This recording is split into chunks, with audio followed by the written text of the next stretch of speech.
Hey, what's up, you guys? I am trying to alert my fellow citizens, my fellow Floridians, my fellow Americans about what it is I know. So please share this content. Please thumbs up it. What I do is I go live on Facebook while I tape my YouTube show. Welcome to my YouTube show. It's kind of like a show slash diary because nobody really watches it because of the shadow banning. But I will say welcome to Conspiracy in Real Time. I am your medicated and unregulated host, Joshua Stonecutter. And what I'm doing is I'm helping people break free from the mind control. Like straight up, that really is what we're doing here. Let me go over the records real quick. I used to DJ, and so I have my record collection. I'm getting ready to start selling it online, but I like to, go through the tracks. In the main room, we have Robbers of Antiquity. What a good track, right? Do you guys like how I do these tracks and these track names? It's tied in with what we're talking about, and I hope you guys get it. You know what I'm saying? Not everybody is as smart as you and me. Okay. All right. So we have Robbers of Antiquity, Frequency Puzzle. Side A, Noel Sanger. Noel Sanger, I've met him. I think I may have DJ'd with him or opened for him, but I'm not sure. And then side B, we have the original mix. I got my people from Stranger Things here. Never really shown this off before. We got 11, Lucas, and Mike. And then back there, I got my Star Wars people. I just recently got this Luke Return of the Jedi Endor from the Planet Endor edition, and I would like to get Leia because they have Leia as well. So I think that'll be my next edition.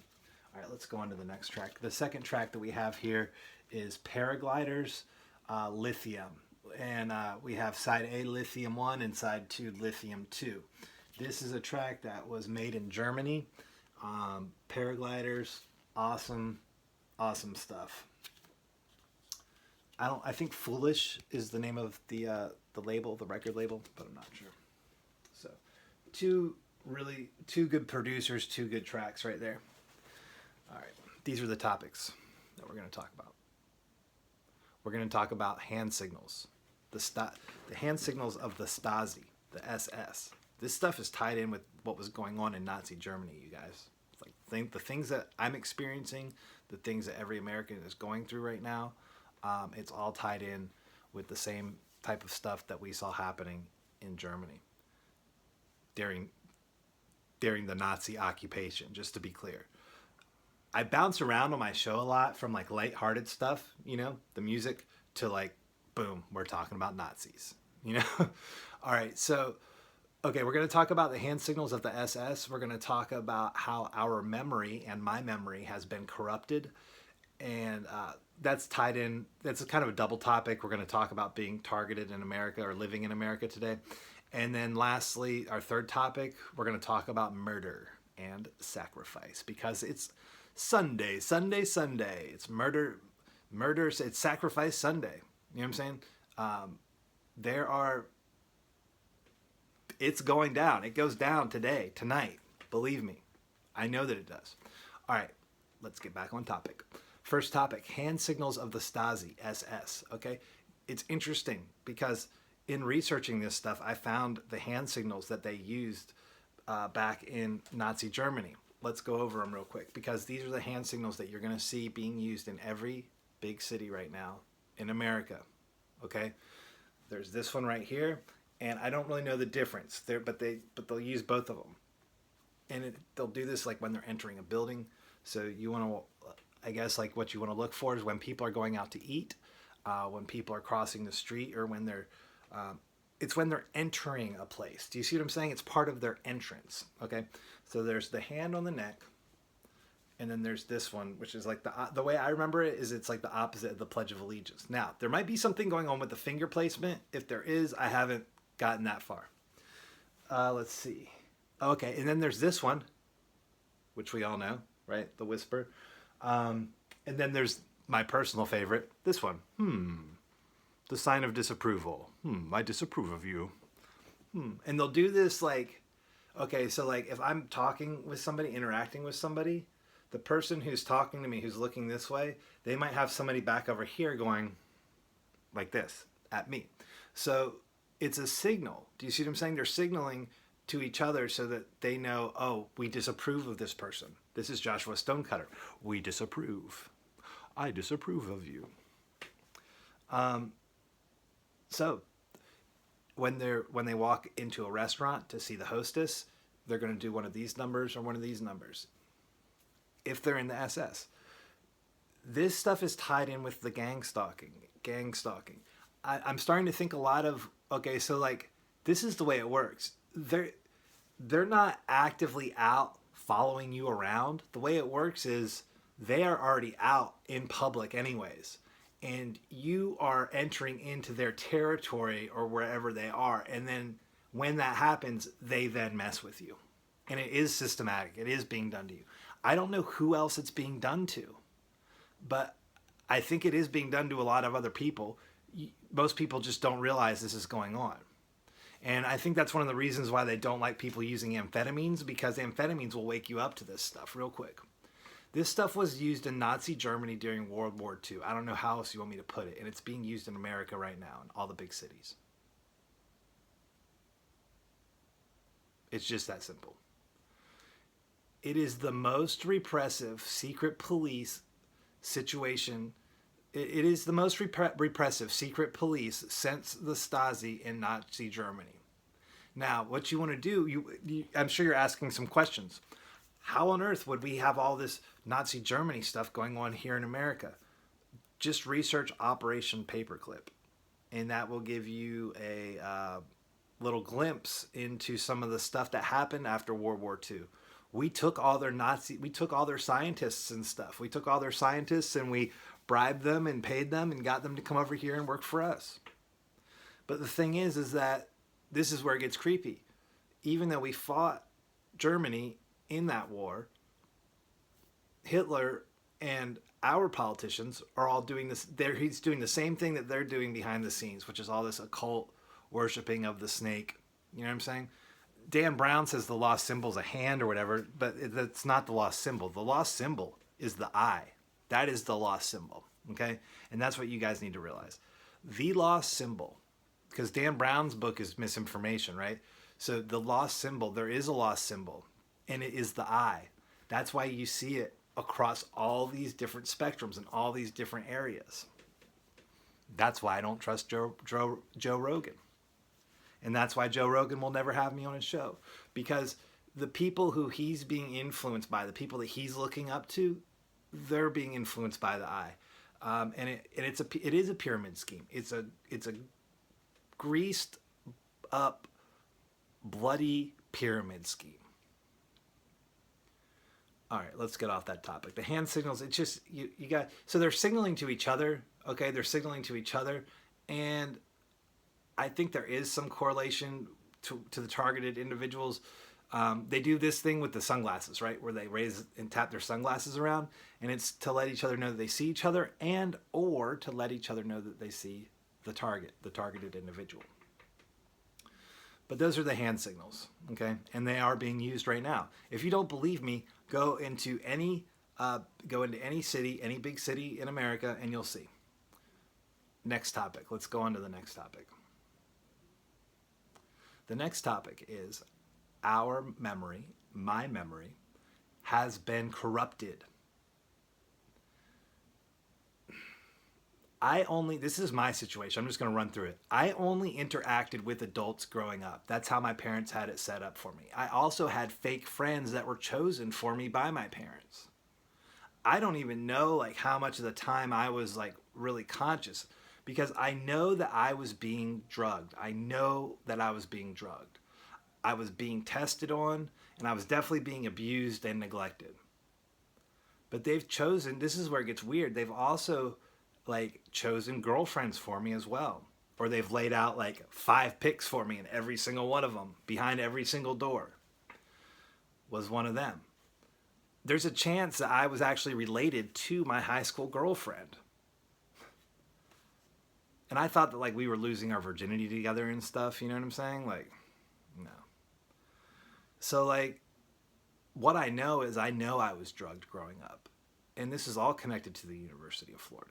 I used to get so sick, man. I used to get so sick growing up. all the time. I got sick all the time. Horrible, horrible sicknesses. I've never been sick like that since. They chose the rehab that I went to.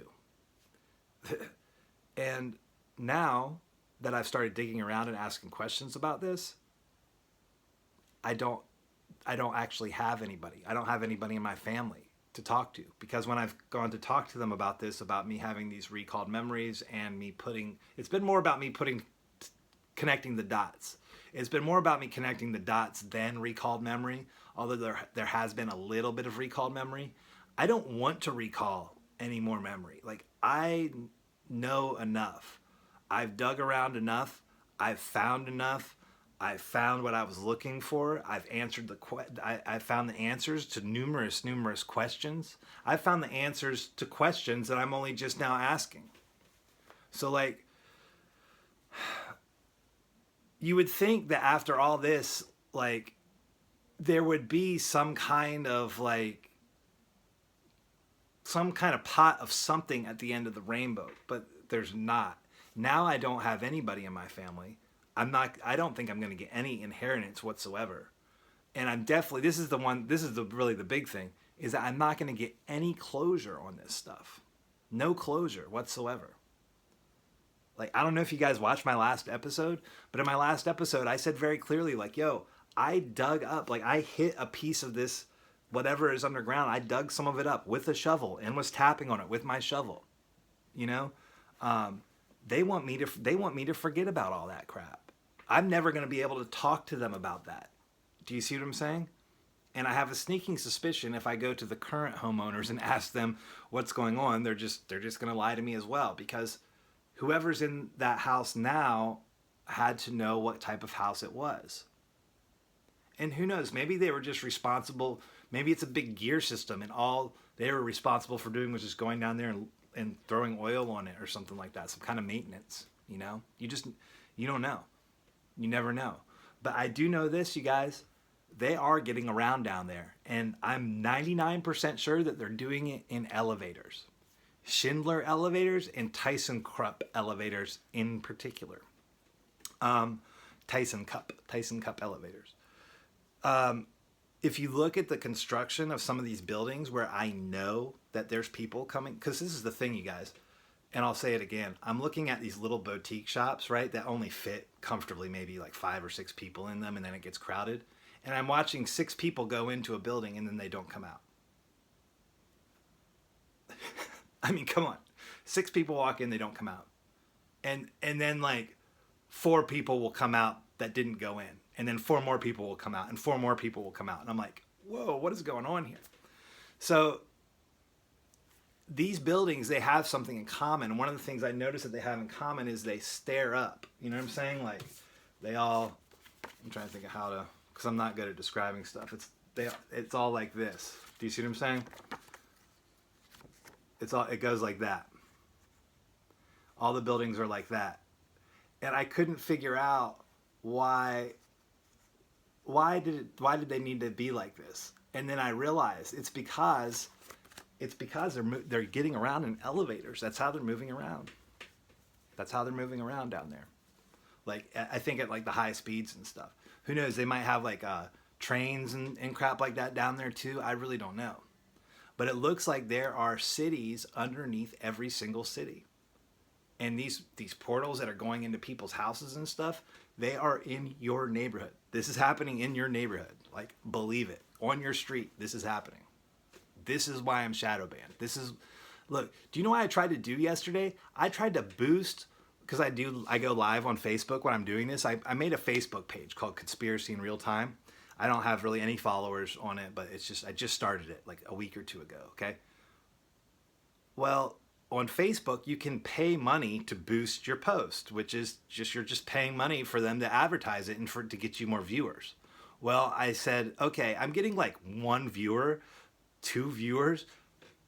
This is insanity, you guys. I used to accidentally go live and post videos of like the floor or like the grass for like 10 seconds, and it would get 25, 60 views. Do you see what I'm saying? Like, or I would just like make a quick video like, hey, what's up, blah, blah, blah. And it would get 150, 300 views. Now I'm doing these really good long videos where I'm telling people things that nobody, and it's getting 3 views. 3 views? Are you kidding me? Like, how much more obvious can you make it that you're censoring me and shadow banning me? So I said, you know what? I have a little bit of money set aside. I'll go ahead. It keeps asking me, like, go ahead. Do you want to get more viewers? Boost your post. Boost your post. So I said, okay, Facebook. Yeah, go ahead and get me more viewers. This should be interesting. What kind of viewers are you going to get me? Because y'all have me shadow banned. I'm sure of it. So I try to boost my post. They suggest $5. I up it to $20. I'm like, well, let's not go for the little bit. Let's do a little bit more, you know. And you can go up to like $1,000 too. But so I just boosted it by $20, right? Which was going to be getting me like X amount of views over the next 5 days. Every single time I go to pay them the Facebook this $20, it says there's something wrong with your post. We can't boost it. Try a different post. They're not even that. I think that's illegal. I mean, isn't that illegal for you, for any group or organization in America to say, we will let this person advertise, but we will not let this person advertise? Isn't that like what all these right to life abortion people keep suing over because they just want to advertise? Do you see what I'm saying? And like, so if a group takes the advertising money for like Planned Parenthood, but then refuses the advertising money for a right to life group, they can get sued over that. So like, can't I sue over this? You guys, they're not allowing me to even advertise my videos on Facebook. They are not allowing it. I am totally censored across all on. At first, I thought it was just one social media. Then no, I'm up to like 7 or 8. There's some connection with the 3-letter agencies to where when you're logging on and creating an account, you get flagged. Do you see what I'm saying? It's insane. It's insane. It's totally insane. I don't know how I got off rambling about that, just because I was thinking about the Facebook thing. And like the viewers I do get are mostly all shills and gang stalkers and stuff. All right, we're going to talk about the third and final topic, which is murder. Murder and sacrifice. I don't have any notes written down for this. I just ad-lib it like I do everything else. One of the things that got me thinking that this stuff is going on actively and people are like kind of doing it out in the open, kind of, was reading letters. And these letters are like 3 or 4 months old. I mean, these are brand new letters, you guys. They're letters from our sister church, quote unquote, in Haiti that Creekside has. Well, upon researching, there is no sister church. So that was like a 10 or 15 year lie. There is a group that our church works with that has multiple churches down there. So I think what happens is when you go on a missions trip to Haiti with our church, or when you did, they just be like, yeah, this is the church. And they take you to a church, but like in 7 years, you could go to a totally different one. And they'd be like, all right, yeah, this is the church. And at no point is there disclosure to the congregation like, oh yeah. I mean, I grew up believing we had a sister church. It was one church that we worked with down in Haiti. Blah, blah, blah, blah, blah. Anyways, so this church is writing Creekside. And these letters look really weird and generic, like almost as if they could have been written to any church. Do you see what I'm saying? But they were saying that they were committing more people to Jesus at 4 a.m. And the wording that they used, it sounded like, this is what it sounded like to me. It sounded like, and it looked like they were talking in code, and what they were saying was that they were murdering people at 4 a.m. in the morning. That was like what my dark, intuitive nature read and saw in these emails. Because check this out, you guys. 4 a.m. is the witching voodoo hour. There's no good Christian person that is seeking or trying to like be awake at 4 a.m. so that they can connect with some, satanic voodoo powers, which are all fake, by the way. You know what I'm saying? Like, there is no magic, you guys. It's all technology and hidden technology. So there's all this fishy stuff with this church in Haiti. Then I started thinking about these children that came to my house that I played with. And I think they slept in my bedroom because I had bunk beds. They probably did. I don't remember where they slept. But there were these children that came to my house when I was a child, and I thought they were from Haiti, but my parents just recently corrected me and told me they were from Africa. Well, before these children came, we had to hide all of our toy guns. There was all these rules for when they were there. We weren't to play any violent kind of stuff because supposedly, according to them, they were from a war-torn country and they didn't want them seeing anything violent like guns and things like that. That's what we were told. So these children from Africa, they were two black boys, two African boys. They stayed at our house, right? And you have to keep in mind that I now believe my parents are PEDs, okay? So we were young. This is all before, before we were 10. Maybe we were 9, 8, 9, something like that. They stayed at our house for 2 or 3 days. Then we met back up at our church parking lot, and they met back up with their group, which was a choir, and they departed. I never heard from them again. I never saw them again, which isn't that strange. It was a choir that came to our church and sang, and then they went on. But they also stayed at my house. I also got to know them. I played with them. Do you see what I'm saying? They were my friends, right? Like, I liked them. Well, a month or 2 later, I inquired about them. And my mom told me that one of them had written a letter about my little sister, and it was inappropriate, saying that he wanted to come back and be her king and make her his queen and all this weird stuff. And it sounded weird to me. Do you see what I'm saying? It sounded weird to me at the time. And, I'm thinking back, I was probably, because my sister was, so I was probably a little bit older than what I'm thinking. I was probably about 11 or 12, maybe 13. I was around that age, around 11 or 12, I think. And, so like, I believed that my mother told me that about the letters so that I wouldn't inquire about the children anymore, because I didn't after that, because of what she said about that letter specifically.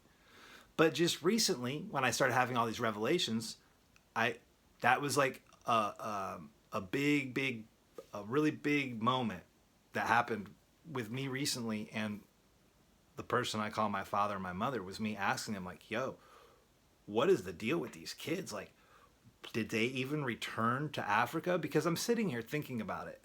And I'm thinking, so we bring these children over here from a country that is war-torn, so war-torn that we're not even allowed to have our toy guns out in the house because it might trigger them. That's how war-torn the country is. But we're having them here to the United States, and this is what we're going to do. We're going to let them tour around. We're going to show them all these beautiful houses and all these families and let them stay in all these houses and stuff. And then we're going to send them back to Africa. I mean, like, yo, you guys, like, that was like the unsaid plan. Like, nobody told me that was what was happening, but like, that is what was assumed. And just recently, when I was asking my parents about it, that was like the assumption that I was going on as well. I said, but I was questioning them the way you would question somebody if they had like disappeared these people. Because this was when Bush Sr. was in office. And like, I'm thinking about all this Pizzagate stuff, all this Jeffrey Epstein stuff. And with the Pizzagate stuff, they're always talking about Haitian pizzas. There's all these Haitian pizza jokes. This is Haiti. We're talking about Haiti. And then these kids from Africa. But they all come, it gets so confusing because I was a kid, right? So this is what I'm getting at. When I asked the person that I call my father about this recently, instead of giving me a 1 or 2 word answer or a 1 sentence answer like he normally does, he gave me like a paragraph, which he has never, ever done. I mean, he went off. And I was like, oh my goodness, you're making yourself look so guilty. And I'm just sitting there crying. You guys, this stuff has taken me like months to get over. And thank the good Lord, I live next to the beach. I can't tell you how many times I've had to just go and sit on some rocks and just stare at that ocean for hours. Because when I tried to ask my folks about this stuff, Nothing. They won't even respond.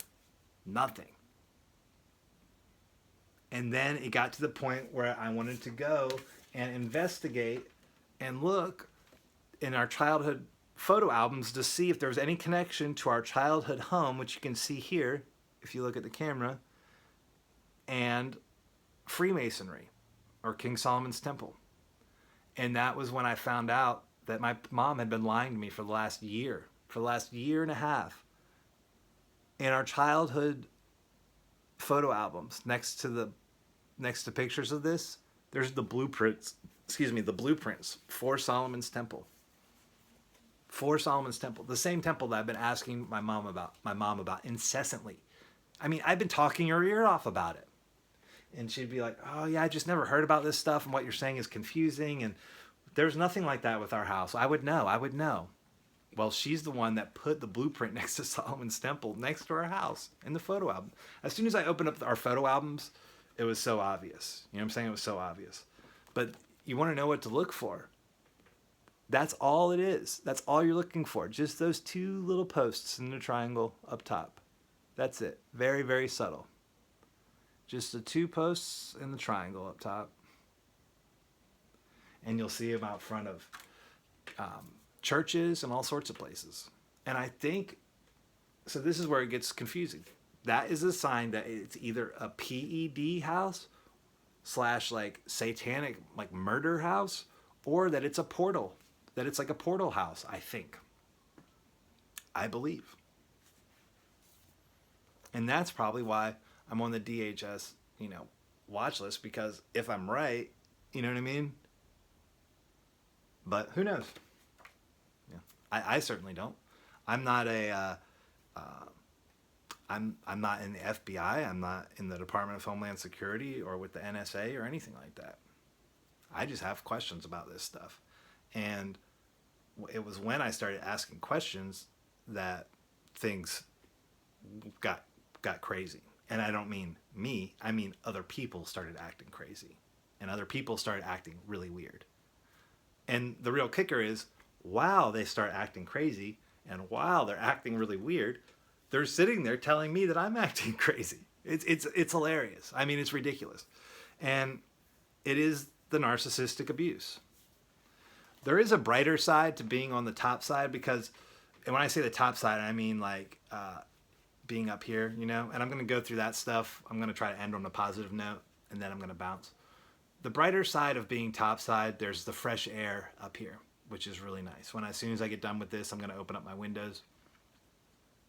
When the traffic dies down, I can hear the ocean from my window, you guys. And I'm not saying that to brag. Like, that's something I need right now,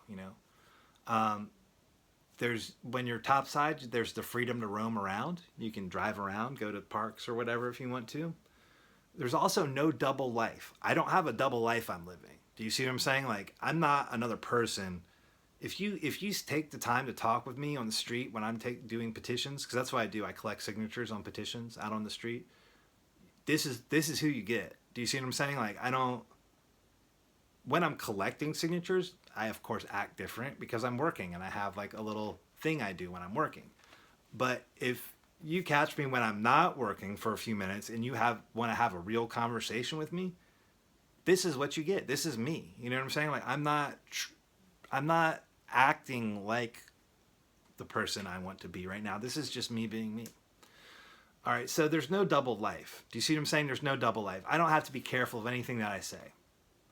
There's no lies, which falls into the double life thing. But the lies, man, the lies are just, they're so complicated. Do you see what I'm saying? Like, I used to lie just over like using stuff and things like that to do with addiction.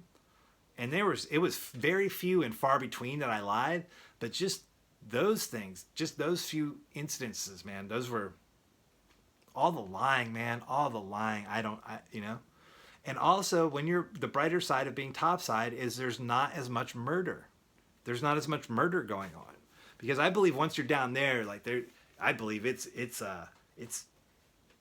another world down there. It's probably another world down there. And then I have the no lies written again, because I think that's worth writing twice. The note's so nice, I wrote it twice. no lies. You know, I don't have to pretend like I'm somebody else. I don't have to act like is whenever I get around a certain person, I don't have to like go over all these mental notes of like how am I supposed to act towards this person?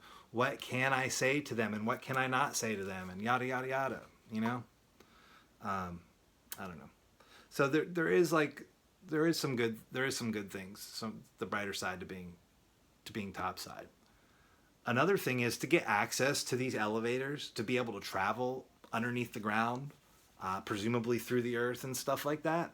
It seems like the price you pay is like your soul and possibly selling your family into slavery of some kind and murder and sacrifice and things like that. I'm starting to wonder if when people say, when they talk about our military and our troops, when they say, oh, you don't know the sacrifices they've made. I'm starting to wonder if that's literal. You see what I'm saying? I'm starting to wonder if the sacrifices they've made have been the other troops that they serve with who were not okay with all the PED stuff, who were not okay with all the satanic stuff. Because I'll end with this. This is what I know about the group stalking and the gang stalking. It's one of two things, you guys. It's either like we have the good Lord in us and we are chosen for something and it's a higher purpose if we can just rise to and see what that is, or they're just toying around with us before they kill us, and it's just like the final phases of before they send you to the meat factory.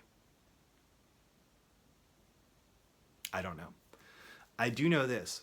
If you are targeted and if you are living in America right now and you're not in the SS, you don't know about all this underground stuff, like you're in the same boat as me to a certain degree, you need to step your game up. You need to step your game up. That means exercising every day. Find something you like to do to exercise, like riding a bike or paddleboarding or swimming or something that's not like, I don't know, jogging and running is like really strenuous on the body. There's a lot of impact, boom, boom, boom. So I like to ride bikes and paddleboard and stuff. But you really need to tighten up. You need to tighten up everything because you are being targeted. You are being targeted. And it's a lot easier for people to pick on you and mess with you if like you do have like an old shirt on with grease stains and like, you know, you're 50 pounds overweight and you're broke all the time. There are people messing with you, but you have to find a way to rise above it. What I found, I got really lucky. What I ended up finding and what the good Lord found for me was a job where I collect signatures on petitions.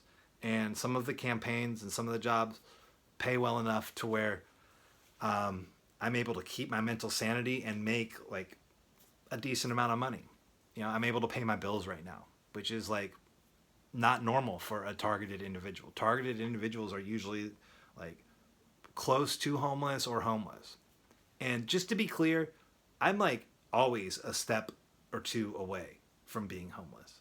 I'm always just like one or two bad decisions away from being back in a horrible place.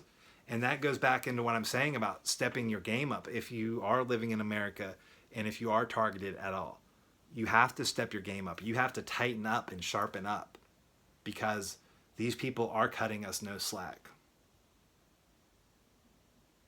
So I'm going to go ahead and end with that. Thanks for tuning in, you guys. I love y'all. Peace.